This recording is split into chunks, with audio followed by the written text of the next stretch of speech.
In the year 2000, it was the beginning of something great, something interesting. A year where everyone thought the world would end by technology for some reason, and when it didn't, everyone felt pretty stupid. But boy, did the markets capitalize on it through commercials, TV shows, music videos, movies, and of course, toys. It was a very interesting sign, but also got people thinking about the future. What would the future be like for certain things? That's where the movies and TV shows come into play. And one of them was Batman Beyond. Batman Beyond, believe it or not, is the first Batman series I actually watched, but this was during when it was first airing at the time. After that, I did see Batman the Animated Series, but Batman Beyond was my very first. So I enjoyed Batman, watching how his cool but simple design was. When you look at it, he's just wearing his black suit, all black suit, and a red bat symbol on it, compared to Bruce's bat suit, where it can be black and gray, or be black and a bit of darker black, or even black and blue and everything. You had those different Batman symbols. And of course, you had the cape and everything, and you had the cleft chin, the muscles and everything, where this Batman was very slick, slim, acrobatic, and very different because there were different people placed in the future. Of course, a lot of people was doing this idea back in the day for your favorite superheroes. What would happen if your favorite superhero got too old or they were to die? Spider-Man technically did this first with his 2099 version way back in the day, but I've only really seen a very few episodes of those when I was a kid. I don't know why I could never sit down and find out what channel that aired, but I just can't remember for the life of me. Now, Batman Beyond, like I said, is in the future, where Bruce Wayne is too old to fight villain anymore. Normal people have extra strength thanks to splicing, and jokers are everywhere. And this time, the corporations are the ones that are crushing Gotham. Not as underbelly, not as mafias, but the corporations themselves. The CEOs, chairmen, the rich kids, the list goes on. So, during this time, a boy named Terry McGinnis, a juvenile delinquent who is just trying to find his place in high school, realizes his father is murdered, and he goes to Bruce Wayne because he knows he's Batman. Long story short, and asks to help to uncover who's doing this and to seek justice. So Bruce Wayne gave him a chance to become the new Batman, a brand new look and everything. And my God, I love this look. The fact that we don't have a video game of Batman Beyond is criminal. The fact that no one wants to do anything to do with Batman Beyond is criminal. Heck, apparently the same people who did the Miles Morales movie, there was a concept idea for Batman Beyond, which looked beautiful. But for some reason, those studios say it was a bad idea and no one would want to watch it.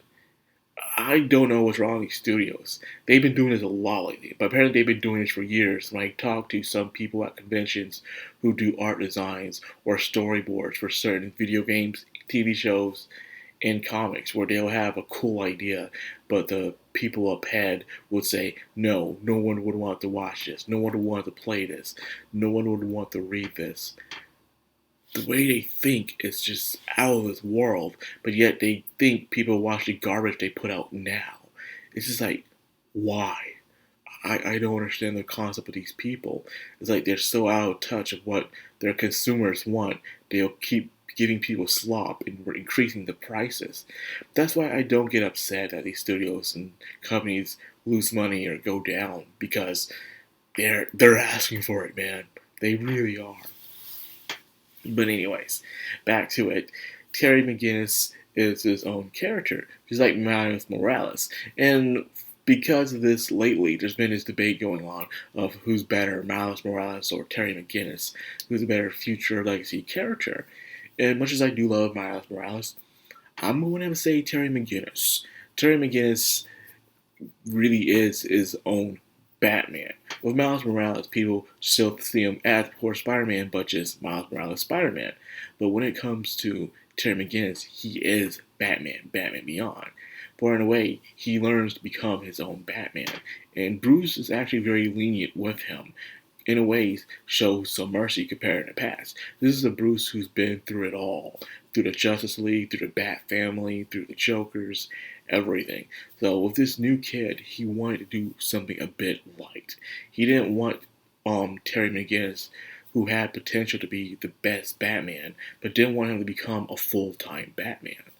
In a way, he wanted to take his job seriously, yes, but at the same time, he didn't want him to become Bruce Wayne. You see, Bruce Wayne been through tragedy. He lost his family. He had Alfred. He spent his entire life training to the max. Did adopt some kids, but lost some of them, whether through by death or by different ideals. But either way, things have changed because of that.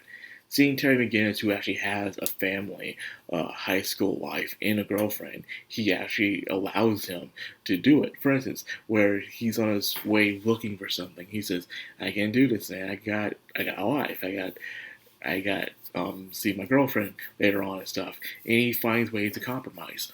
Old Bruce Wayne would never do this. But this one does because he doesn't want Terry McGinnis to end up like him.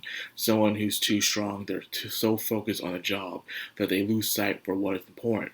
The little things, looking out for his family. And also learning to be human. I know, I get it. Bruce Wayne is human, but he dedicated himself to being Batman for so long that some people don't see him as human, but just as Batman.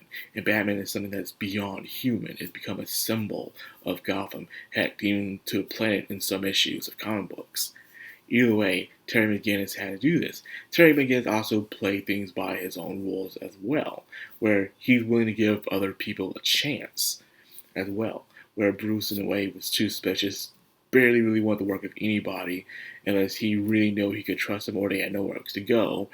Terry McGinnis was willing to give simple people, like even one of his best friends, would find out that he's Batman, and she becomes his Alfred in a way. She helps him collect data, gather information, and even go investigation with him from time to time.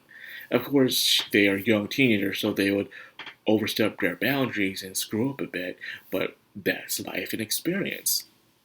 So I do really enjoy how Terry does become his own Batman. And plus, he doesn't do the thing that Spider-Mans have to do, where Spider-Man have to suffer in order to be Spider-Man all the time, which that wasn't always Spider-Man when I was growing up. But this new line of Spider-Man that they always have to suffer all the time. Things just are always hard for them. They can never catch a break or they can never be successful. Dude, the Spider-Man series I watched was the one on Fox Kids where Peter Parker looked like a hunk, man. He had muscles. He looked handsome. Girls wanted him. He was successful in life. But for some reason, now, Peter Parker and Spider-Man, they always gotta go through stuff. They can never catch a break. You know, they're always suffering and getting cut. Because that's what the teenage creators only think of Spider-Man. And why they do that, I kind of blame the Sam Raimi's. I love Sam Raimi's Spider-Man. My favorite Spider-Man movies. But because of those Sam Raimi Spider-Man movies, that's how everyone's been portraying Spider-Man. The same thing when it comes to Dark Knight Batman series. That's how now everyone portrays Batman now. So grim, so dark, so brutal. Even though Batman himself had a life outside of being Batman. He went to parties. He knew how to crack jokes. He had a life outside of being Batman. He had friends. He had Harvey Dent, for crying out loud, and others as well. He went on dates. Bruce Wayne went on dates, for crying out loud. He wasn't just Batman. But anyways, with Batman's villains and beyond were different from Batman the Animated Series. With Batman the Animated Series, he would deal with mentally unwell people, mafia gangs, and of course some sort of organization that was hidden from the shadows. Batman Beyond is different. Terry McGinnis, most of his villains, whether are teenagers, they're spliced up gang members, or better yet, evil corporations. Most of the times he's dealing with evil corporations, people who've done others wrong and turned people into monsters. And even sometimes, and most of the times, they do not return. As in, they'll show up here and there from a couple episodes, but some of them will meet their end, where with Batman's villains, they would come back constantly, all the time. And only some of them would reform, but some of them, it was just far too late for them. But as for Batman Beyond's villains, only very few of them would come back. Like Ink, mainly, it was Ink all the time, or the guy that could do the sounds and stuff, or the Card family. But eventually, they would, towards near the end of the season, they would disband, break, or die. Yes, some villains would die. Some weren't villains, but just hunters that would just want to hunt down Batman, but later seasons would help him out. So there was that as well. Batman's villains were totally different from Bruce Wayne's villains in a way. These people, most of the times, even though they had monsters in the show, the true villains were the CEOs, the corporations, because they would do so many people dirty.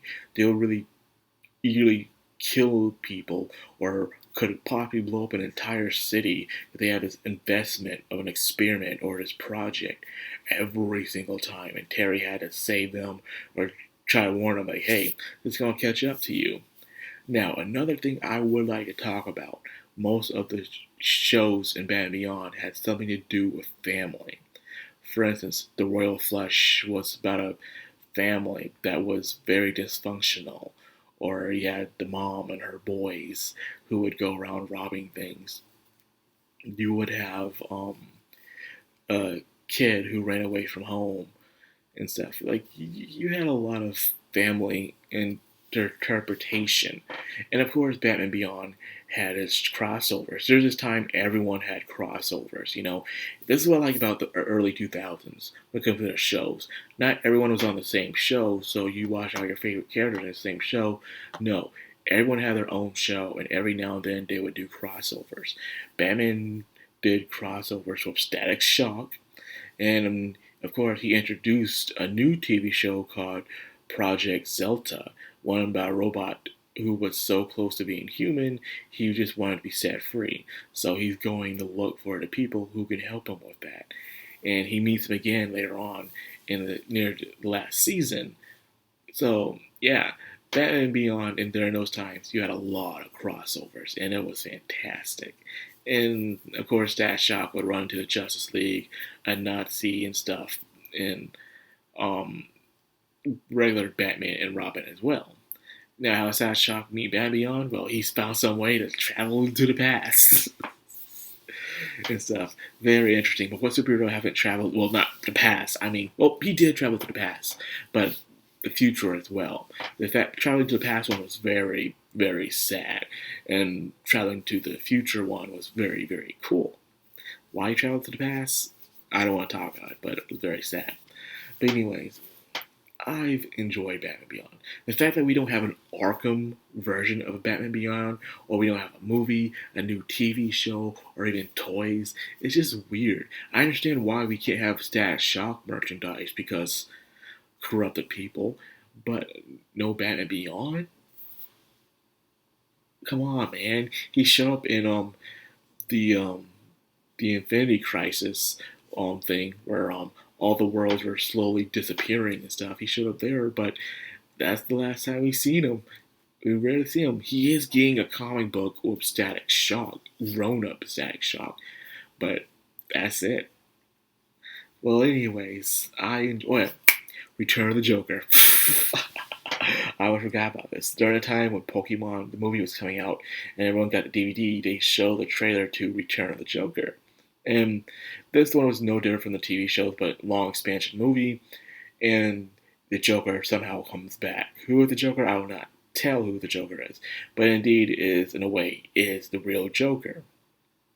And this is where Terry McGinnis had to realize that he has to be his own Batman. He can't be Bruce Wayne. He has to be Terry McGinnis, where he has to play by different rules in order to beat the Joker once and for all, in which he does. So that's pretty much the premise of the Return of the Joker movie. Still enjoyable and very nice. Too bad we don't get a lot of movies of famous cartoons now. Like, We do, but they're not big special events like they used to be. But anyways, now that's all I got. I almost forgot about that. So anyways, I hope you guys enjoyed the video. Like, comment, subscribe, and of course, hit that bell icon. This has the background on anime. Signing out.